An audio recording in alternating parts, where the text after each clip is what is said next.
Nandamuri senior NTR గారిని, తారక రామారావు గారిని గుర్తు తెచ్చుకున్న సంతోషం. మీరు గుర్తు తెచ్చుకున్న ప్రతిసారి పాపం రామారావు గారి ఆత్మ ఘోషిస్తూ ఉంటుంది ఎక్కడ మీరు గుర్తు తెచ్చుకున్నా. ఎందుకంటే మీరు చేసిన ఘనకార్యం ఏదో అతని ఆత్మకు తెలుసు, ప్రజలకు తెలుసు. కానీ మీరు చేసింది హంద్రీనీవాలో కూడా ఎన్టీఆర్ గారి యొక్క ఆత్మకు అశాంతినే మిగిల్చారు. సాగునీటి ప్రాజెక్టుగా మొదలైన హంద్రీనీవాను కేవలం తాగునీటి ప్రాజెక్టుగా మార్చిన గొప్ప ఘనత చరిత్ర మీద విషయాన్ని మీకు గుర్తు చేస్తూ ఉన్నా. ఒకే ప్రాజెక్టుకు 2 సార్లు ఎన్నికలు 96లో ఒకసారి అనుకుంటా, సబ్జెక్టు కరెక్షన్, మళ్ళా 2004 ఎన్నికల ముందు ఒక్కసారి. ఒకే పథకానికి 2 నియోజకవర్గాల్లో 2 ప్రాంతాల్లో శిలాఫలకం వేసిన అత్యంత గొప్ప చరిత్రలో మీరున్న విషయాన్ని గుర్తు చేస్తూ ఉన్నాను. 5 టీఎంసీల తాగునీళ్ళకు కుదించారు మీరు. ఈరోజు మీరు ఏ విధంగా అసలుగా హంద్రీనీవా నాదే అని చెప్పుకుంటున్నారో మాకు అర్థం కావడంలే.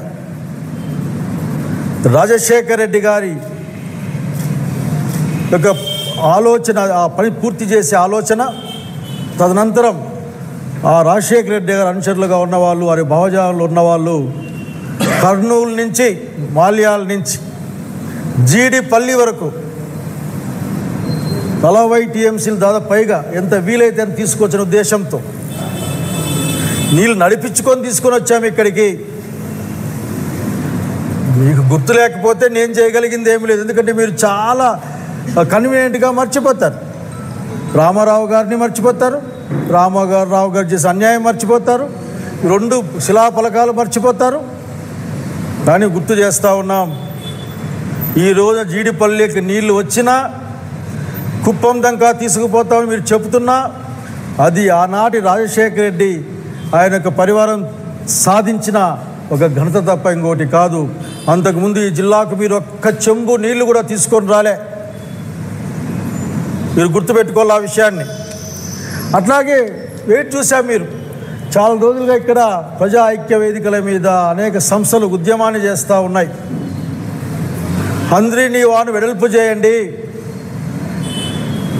కేవలం 3600 కాదు 10,000 క్యూసెక్కులకు అనుకూలంగా హంద్రీనీవాను వెడల్పు చేయండి, ఆ లైనింగ్ పనులు ఆపేసేయండి, వీలైన ఎక్కువ నీళ్ళు తీసుకోండి, కరువుతో అల్లాడే రాయలసీమ జిల్లాకు తీసుకెళ్ళండి, అతి తక్కువ సమయంలో బ్యాక్ వాటర్ని ఎక్కువ తీసుకొని ఈ జిల్లాల యొక్క దాహార్తిని తీర్చండి మీరు అని అడిగాం. లేదు నేను పూర్తి చేస్తాను, ఖరీఫ్ కల్లా నీళ్ళు ఇస్తా అని చెప్పిపోతే పెద్ద మనిషి ముఖ్యమంత్రి గారు పాపం ఖరీఫ్ అంటే చాలా దూరం ఉందనుకుంటున్నాడు. ఖరీఫ్ అంటే నెల తర్వాతనే జూన్లోంచి మొదలవుతుంది ఖరీఫ్. బహుశా ఎన్నికలు అనుకుని ఉంటాడు. ఖరీఫ్ అంటే ఒక నెలలో మొదలవుతుంది, నెలలో పూర్తి చేసి మీరు నీళ్ళు ఇస్తామని చెప్తా ఉన్నారు. ఆ లెక్కలేదో, ఆ డబ్బుల అనౌన్స్మెంట్ ఏదో, ఆ ప్రణాళిక ఏదో మీరు మా ముందు పెట్టమని, మా జిల్లా ముందు పెట్టమని మేము డిమాండ్ చేస్తూ ఉన్నాం. అట్లాగే మీరు మాట్లాడుతూ డ్రిప్ ఇరిగేషన్ గురించి మాట్లాడారు.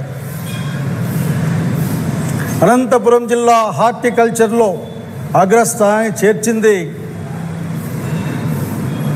జగన్మోహన్ రెడ్డి గారు, అంతకుముందు రాజశేఖర రెడ్డి గారి ఆలోచన విధానం తప్ప మీరు కాదన్న సంగతి గుర్తు చేస్తూ ఉన్నా. నేను ఇన్వెన్షన్ ప్రధానికి మీరే ఇన్వెన్షన్ ఆఖరికి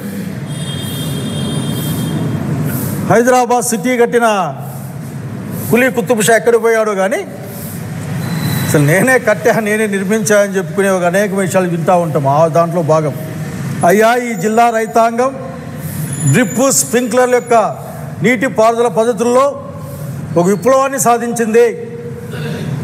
కానీ మీ దగ్గర నుంచి తగిన ప్రోత్సాహం లేదు. మీరు తక్షణం ఈ జిల్లాలో సన్నకారు రైతులు, చిన్నకారు సన్నకారు రైతాంగానికి మొత్తం 100% ఫ్రీగా డ్రిప్ ఇరిగేషన్, స్ప్రింక్లర్ ఇరిగేషన్ ఇవ్వాలి. 100% SC STలకు ఇచ్చాం, 90% చిన్న సన్నకారు రైతులకు ఇచ్చాం. అట్లాగే ఎవరికైనా సరే 70% సబ్సిడీ అని ప్రకటించాం. నిజంగా మీకు మా జిల్లా మీద ప్రేమ ఉంటే చిన్న సన్నకారు రైతాంగం అందరికీ కూడా ఉచితంగా కాల పరిమితికి లోబడిన డ్రిప్ ఇరిగేషన్ ఇవ్వండి, స్ప్రింక్లర్ ఇరిగేషన్ ఇవ్వండి. పెద్ద రైతాంగం అంటే మా దగ్గర 30 ఎకరాలు ఉన్న లాభం లేదు. ఇక్కడ వాళ్ళకి 90% సబ్సిడీతో ఇవ్వమని చెప్తా ఉన్నాం. మీరు ఇంకా ఆలోచన మర్చిపోయారు చంద్రబాబు నాయుడు గారు. అదేంటంటే ఈ వ్యవసాయంలో మీకు వ్యవసాయం తెలియదు, ఎందుకంటే వ్యవసాయం పట్ల మీకు తక్కువ దృష్టి ఎప్పుడూ ఉంటుంది. వ్యవసాయం దండగానే భావంతో చాలాసార్లు మాట్లాడారు మీరు. మీ పరిపాలనలో, మీ యొక్క పాలనలో 2 కోట్ల మంది పైగా దాదాపు వ్యవసాయాన్ని వదిలేసిన లెక్క ఉంది మా దగ్గర, అంటే ప్రపంచం ముందర.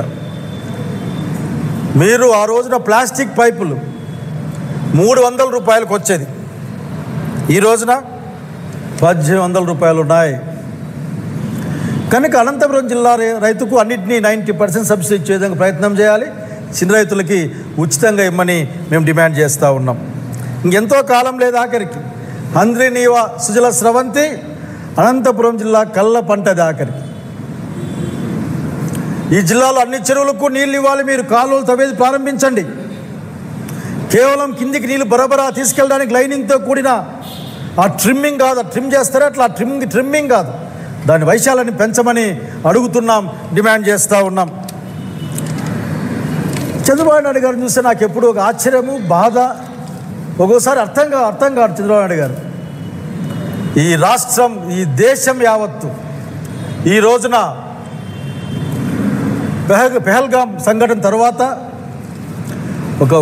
ఒక విధమైన ఉద్రేకంలోనూ, ఒక బాధలోనూ, కోల్పోయిన ప్రాణాల పట్లగా అనుబంధంతో ఈ రోజున అన్ని ప్రయత్నాలు చేస్తూ ఉన్నారు భారత ప్రభుత్వంతో తప్ప. ఈరోజు ప్రతి ఒక్కరు మాట మాట్లాడతారు.